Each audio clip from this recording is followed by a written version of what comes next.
God is All, for advanced students as well as beginners in the study of absolute truth and its effective practice by Lillian Dewaters. God is all. God is all there is. God is ever present. God fills all space. There is nothing but God. How many of us have uttered these magical words over and over in an hour of seeming need, then to find the clouds break away and the light dawn again in our experience? Yet how many there are who need to grasp the deep basic meaning hidden in these simple yet stupendous sentences. It is such apparently simple statements as these, understood and practiced, that cause the inventions named sin, disease, sorrow, and death to flee away, and the glory of God to be seen, known, and felt on earth as it is in heaven. Very recently, a beautiful experience came which revealed to me many things. I happened during an evening to notice that one of my lovely canaries was very indisposed. The trouble would be called pneumonia. The next morning, as I approached the cages, greeting the birds, this one little fellow was struggling greatly, and it was apparent that he was dying. I opened the door of the cage and took him in my hand. He fell over on his side and closed his eyes. Gently, I placed him on the bottom of his cage and moved away meditatively. Suggestions came like this: how frail and delicate canaries are! How helpless one feels in the presence of a dying bird! Then, swiftly came the voice of truth, with its blaze of might and power. Isn't God all there is? Can there be God and a canary besides? Now, this was as fresh and new as though I had never considered it before. Why, of course God is all, and there couldn't be anything besides God. God is all, and this closes the matter right here. Immediately then, the canary was lost sight of. The responsibility to heal him, to destroy death, to demonstrate life was gone. There was nothing but the glorious consciousness that God is all there is. The voice continued, if God is all there is, then God is right here, and God can't die. And God can't die. It was seen, it was felt, it was understood, and lo, the canary flew upon his perch, and in a few moments began to chirp.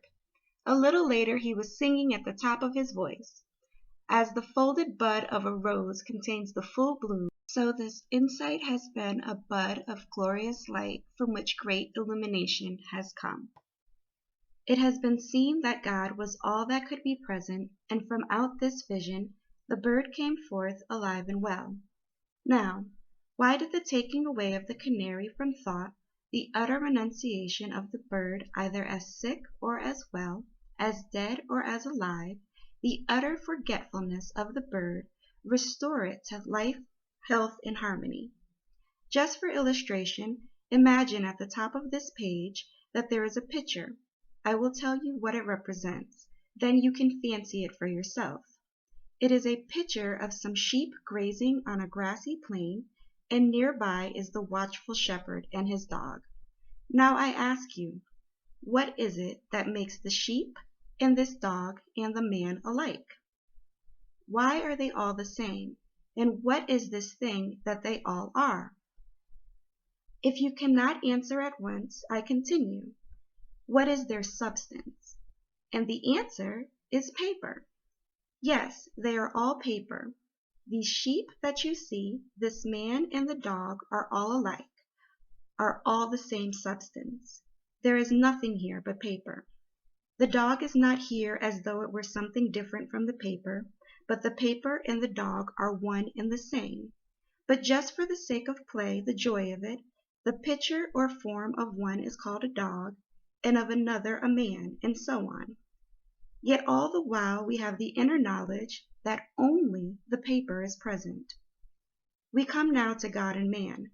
By the way, has it ever occurred to you that this is an ambiguous statement, God and man? Might we not as well say all and something else?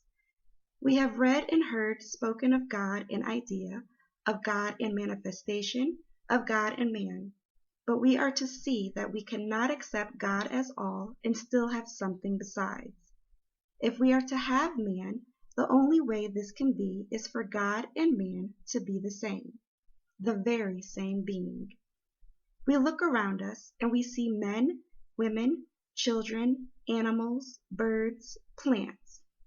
What is their substance? Now the substance of a thing is that of which a thing consists, that which is essential and vital. For instance, the substance of a rug may be wool. The substance of a chair may be wood.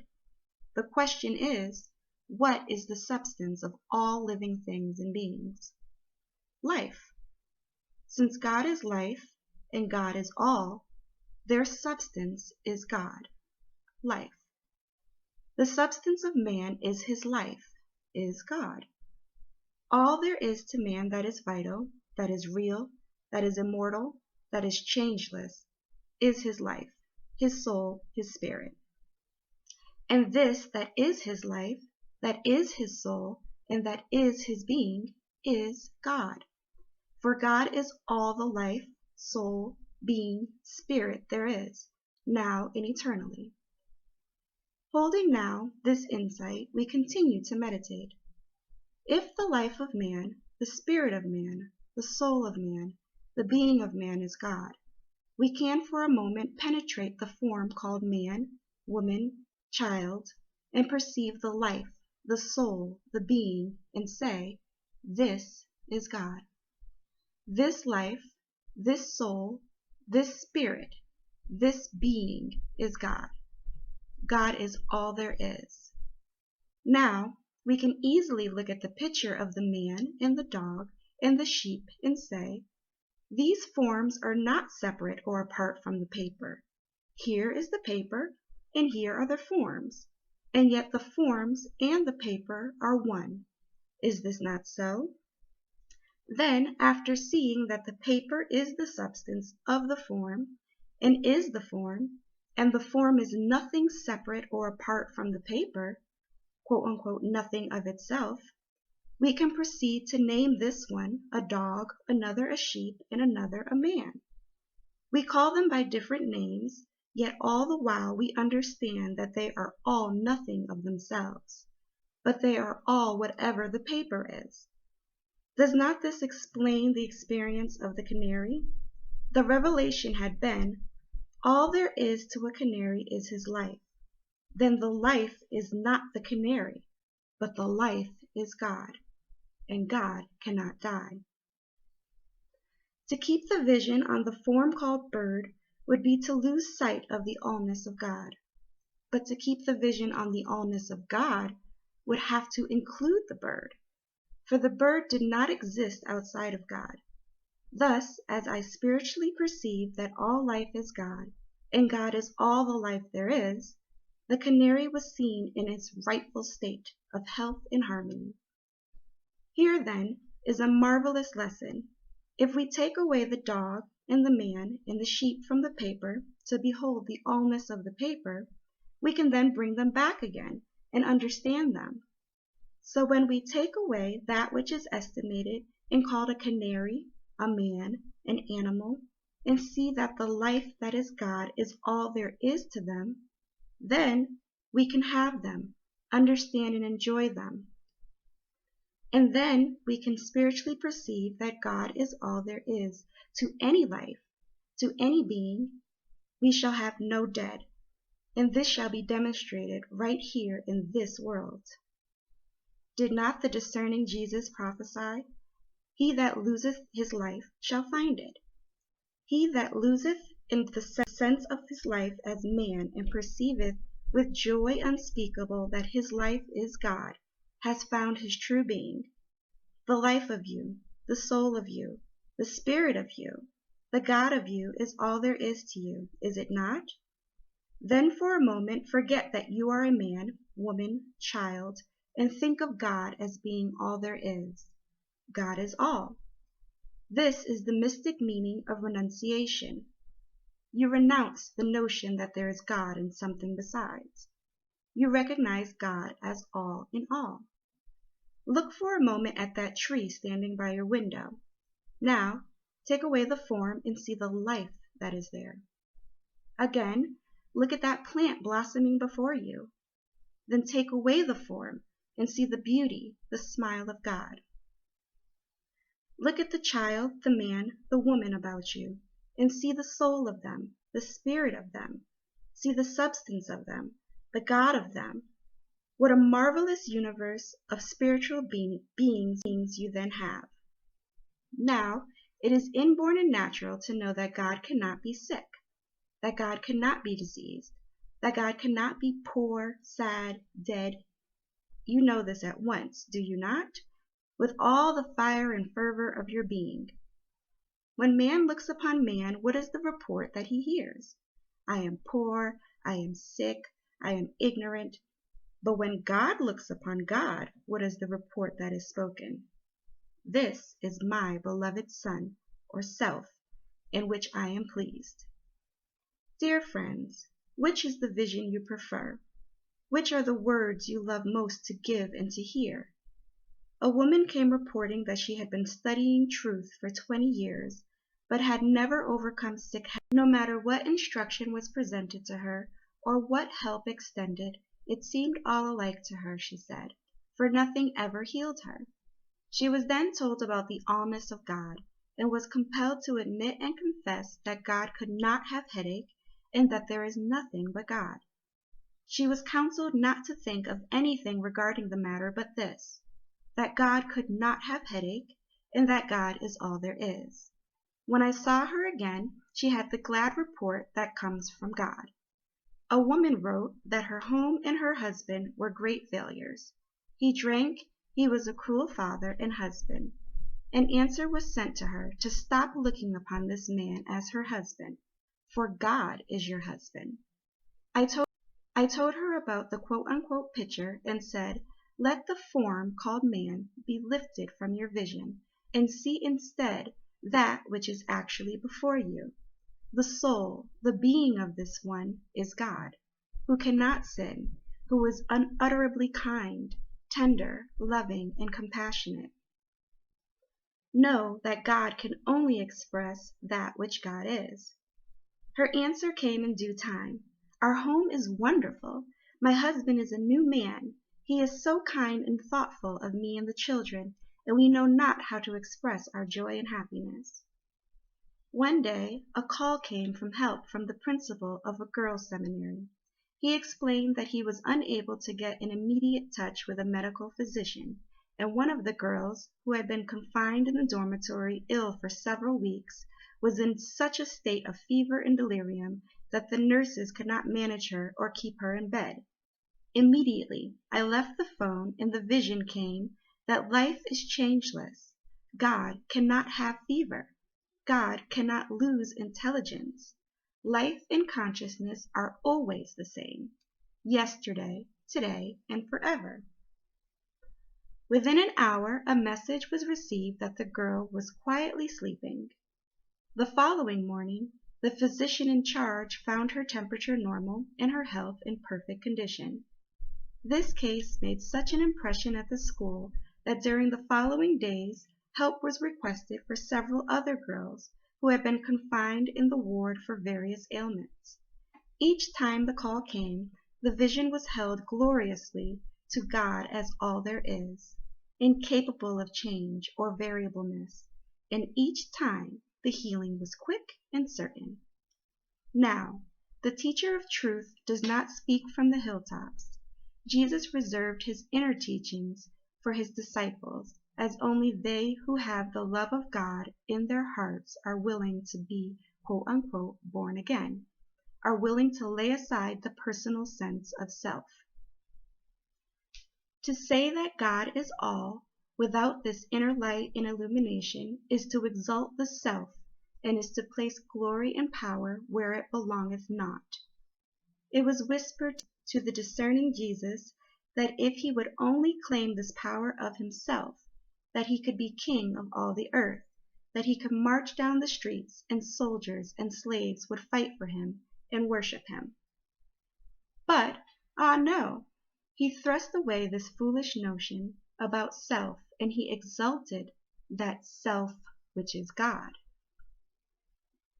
Many cannot comprehend that all the sayings of Jesus coalesce and have one meaning.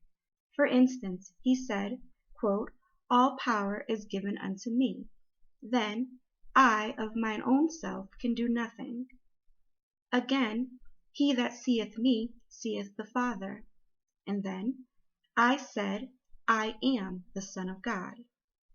It would be the very same if the picture which you fancied on the white page, a sheep, would speak out and say, "When you see me, you see paper, for I and the paper are one. I, as a sheep, can be nothing but whatever the paper is. Then I am that." You can readily see that apart from the paper, the sheep has no existence. And so it is true that apart from God, there is no being. Is not this a glorious fact, a rock upon which to stand, a light toward which to vision? He that exalteth himself shall be abased, for he knoweth not that before he can even whisper the meaning of such glorious words as God is all, he must receive illumination from within, disclosing to him that never is the personal sense God, for only God is God. We look about us and see the forms called men, women, children. Take away these outlines, these forms, and what do you have left? You have life left. You have intelligence left. You have being left. This is clearly illustrated by the fact that if you take away the outline of the sheep in the picture, you have the paper left, the same as previously. Now, can this life, this substance, this being that is God, that is unoutlined, unconditioned, have pneumonia, be deaf, be blind, be crippled, be dead? Can this life that is free, that is undefilable, that is incorruptible, that is changeless and immortal, be conditioned, be ignorant, be contaminated? 1,000 times no. Place your vision then on this life that you are, on this substance that you are, on this glorious being that you are, and believe and have faith that all sickness, disease, sorrow, poverty, death are impossible, are preposterous. When you read books with their illustrations, stories, parables, do you ever think, "Oh, that's just a story, only Bible quotations. What I want is something which will actually heal me"? These things are all right, of course, but they have never yet healed me. Or, instead, do you feel the rush of joy and gladness, the fire of insight and illumination?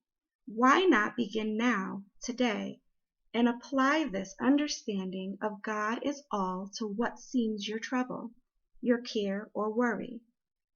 Could the sheep in the picture have anything that was not in the picture? No more than you can have what is not in and of God. If God cannot have fever, measles, broken bones, disease, worry, fear, then they do not exist and you cannot have them. For God is all and there is nothing else. I am God and there is none else. Stand firmly on this rock, and what is there against you? Suppose that the belief is deafness. Well, can God be deaf? He that planteth the ear, shall he not hear? You have no hearing of your own. God is the only hearer. Since there is no deafness in God, there is no deafness at all, for there is nothing besides God. Know that the God of me hears perfectly, and there is nothing else to me.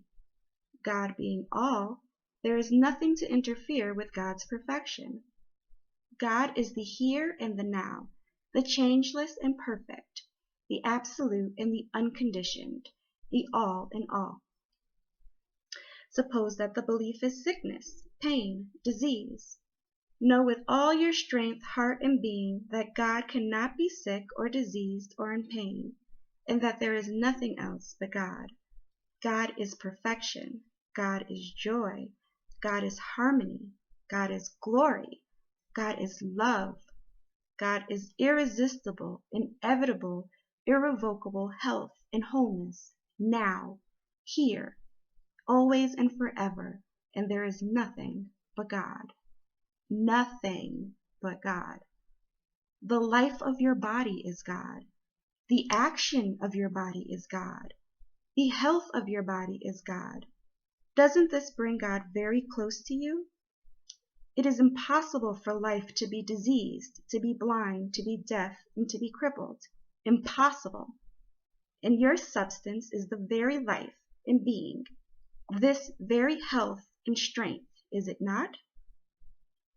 Man is not separate from God. We do not deny the idea or form, called man, rather do we exalt it.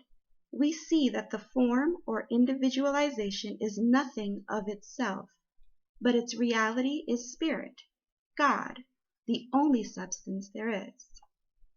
The universe of spirit is then peopled with spiritual beings whose identity and individuality are forever sustained and preserved.